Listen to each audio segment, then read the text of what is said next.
29 अक्टूबर से 2 नवंबर को, 29 अक्टूबर को मणिभंजन से शुरू होगी और 2 ही नवंबर को ये मणिभंजन में ही संपन्न हो जाएगी। और अवार्ड सेरेमनी और रेस ब्रीफिंग आपकी इसी मिरिक में इसी जगह पे होगी। सर आप 33 साल से ये मतलब ये रेस चला दे आ रहा है, क्यों ऐसा कर रहे हैं सर आप?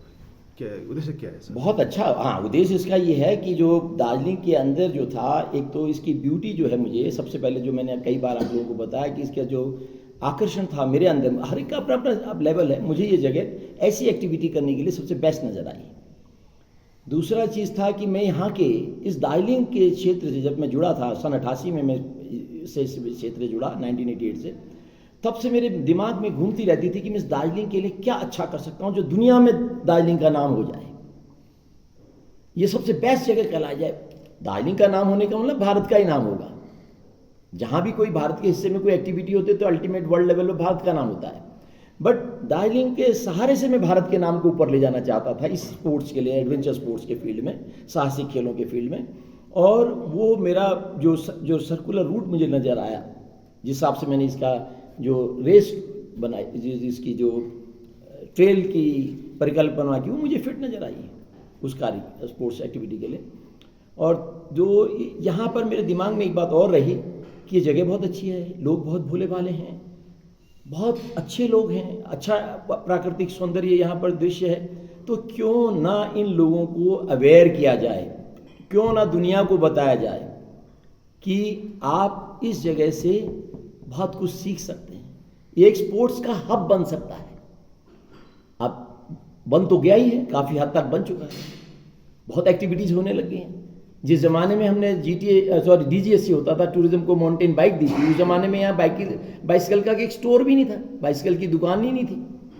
लेकिन आज आपके सामने माउंटेन बाइक बहुत चल रही हैं, आज बहुत सारी एक्टिविटी सिमिलर होने लग गई हैं, राफ्टिंग हो रही है, एडवेंचर स्पोर्ट्स बहुत कुछ निकल चुका है, या दार्जिलिंग बहुत आगे निकल चुका उसमें। और यहाँ पर जो था, सबसे बड़ी बात है, जो प्रकृति का जो हमारे जो संरक्षण है, वो आने वाली पीढ़ी के लिए मैं सुरक्षित रखना चाहता था, अवेयर करना चाहता था उनको कि वो लोग इस प्रकृति, इस जो प्रेम से जो हमको आपके पूर्वजों ने, हमारे पूर्वजों ने यहाँ पर सुरक्षित रखा हुआ है, इन लोगों ने भी इसको सुरक्षित रखना है, सुंदरतम बना के रखना है, साफ सुथरा रखना है, जिससे कि आने वाली पीढ़ी दर पीढ़ी जो लोग इसको एक बेस्ट एडवेंचर स्पोर्ट्स के रूप में देखते रहें।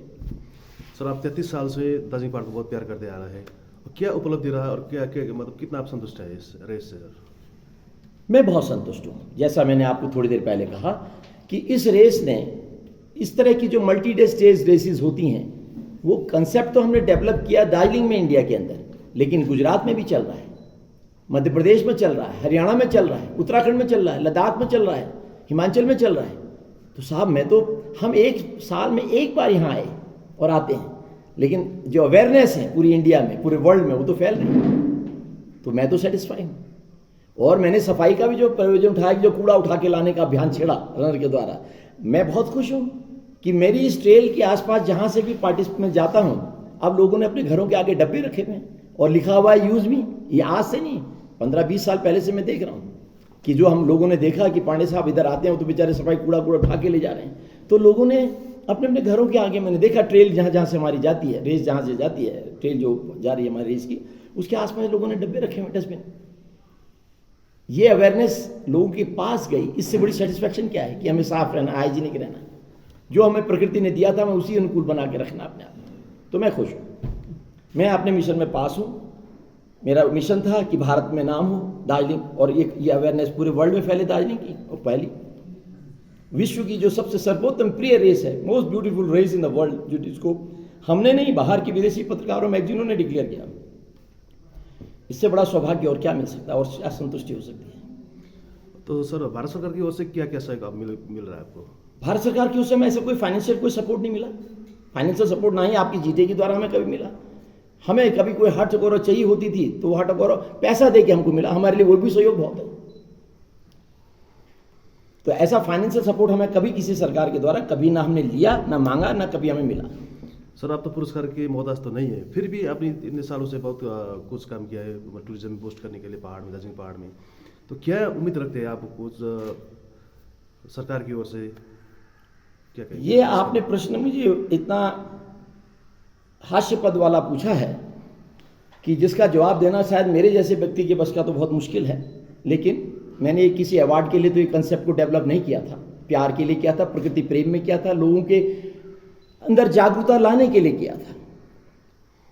लेकिन आपने जो ये बात मुझसे पूछी है उसमें मुझे इतना ही कहना है, जब मैं देख रहा हूं कि जो एक छोटी सी चोटी कोई चढ़ के आता है या छोटा सा काम करता है, उसको जीटीए सरकार भी उसको सम्मानित करती है, उसको अपने अपने स्टेट की सरकारें उसे सम्मानित करती है, लेकिन वर्ल्ड लेवल पे जिस इंसान ने इतने बड़े कंसेप्ट को डेवलप करा उसको कोई सरकार जानती है, सरकार को इससे मदद भी मिली है, लोकल गवर्नमेंट को भी इससे फायदा हुआ, अवेयरनेस से, नाम से, प्रोडक्ट से, सेंट्रल गवर्नमेंट को भी, पर्यटन डिपार्टमेंट को इससे फायदा हुआ क्योंकि इतना टूरिज्म आने लगा, डिफरेंट स्टेट पे टूरिस्ट आने लगा, देश की आय बढ़ने लगी उन क्षेत्रों में, कंसेप्ट रेज हुए, अवेयरनेस डेवलप हो गई। लेकिन जो शख्स ऐसी चीज को, जिस प्रोडक्ट को लेके आया, उसके बारे में शायद आज तक किसी के कानों में बात नहीं गई, क्योंकि मैं लॉबी पे विश्वास नहीं करता। मैं कभी किसी से कहने के लिए नहीं जाता कि आप मुझे पुरस्कार दें, आपको लग रहा है मैंने अच्छा काम किया तो आप देखिए, नहीं लग रहा तो जो आपकी इच्छा वो करिए। इस पुरस्कार में ऐसा, मैं पैदा हुआ उत्तराखंड में, मुझसे इससे बहुत नीचे की एक्टिविटी करने वालों को पुरस्कार बहुत बड़े रिकॉग्नाइज कर चुकी है उत्तराखंड सरकार, लेकिन मैंने उत्तराखंड में इतना बड़ा काम नहीं किया जो आपके क्षेत्र में कर रहा हूँ, दार्जिलिंग को कर रहा हूँ। तो उत्तराखंड सरकार के दिमाग में तो यही रहेगी, तुमने दार्जिलिंग के लिए, बंगाल के लिए, तो ये तो उस सरकार की जिम्मेवारी है। दिल्ली में ऑफिस है तो दिल्ली सरकार के लिए भी यही है कि तुम तो बंगाल के लिए करते हो, दार्जिलिंग के लिए करते हो, तो उनकी जिम्मेवारी है। अब बंगाल की सरकार के लिए मैं आउटसाइडर हूँ, दिल्ली वाला, उत्तराखंड वाला हूँ, इसलिए अब साहब ये तो मामला कुछ और ही है जो मेरी समझ से बाहर है। मैं अपने को भारत का समझता हूँ। अच्छा सर, मैं अपने को भारत का समझता हूँ। एक क्वेश्चन है, आपने ये इतनी वर्ष से ये ऑडिट में स्टेज रेस कर रहे हैं, है ना, इंटरनेशनल ये रेस है, अभी तो वो इजराइल हमास का युद्ध हो रहा है, रूस और यूक्रेन